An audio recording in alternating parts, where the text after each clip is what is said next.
House arrest शोवर बंदी घाला अशी मागणी केली आहे भाजप नेत्या चित्रा वाघ यांनी। एजाज खानकडून अश्लीलतेचा कळस होतोय, अश्लीलतेला मोकळं रान देणं थांबवा अशी मागणी देखील चित्रा वाघ यांच्याकडून करण्यात आली आहे। तर उल्लू ॲपवरील अश्लील शो वर बंदी घाला अशी मागणी चित्रा वाघ यांनी केलेली आहे। एजाज खानच्या हाऊस अरेस्ट शोवरती बंदी घालायलाच पाहिजे।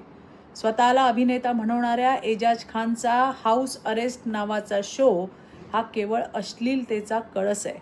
उल्लू नावाच्या ॲपवर प्रसारित होणाऱ्या या शोचे क्लिप्स आता मुक्तपणे सोशल मीडियावर फिरतायत, जे अत्यंत घाणेरडे आहेत, जे अत्यंत अश्लील आहेत।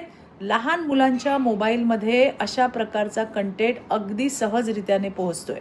मी माहिती व प्रसारण मंत्री माननीय अश्विन वैष्णवजी यांना विनंती करते की उल्लू ॲपसह असे कंटेंट तयार करणाऱ्या सर्व ॲप्सवर तातडीने बंदी घालण्यात यावी। हाऊस अरेस्ट नावाचा शो हा निव्वळ कंटेंट नाही, तर समाजाच्या मूल्यांवर आघात आहे। लोकशाही मराठी ऐका, पहा, जागरूक रहा।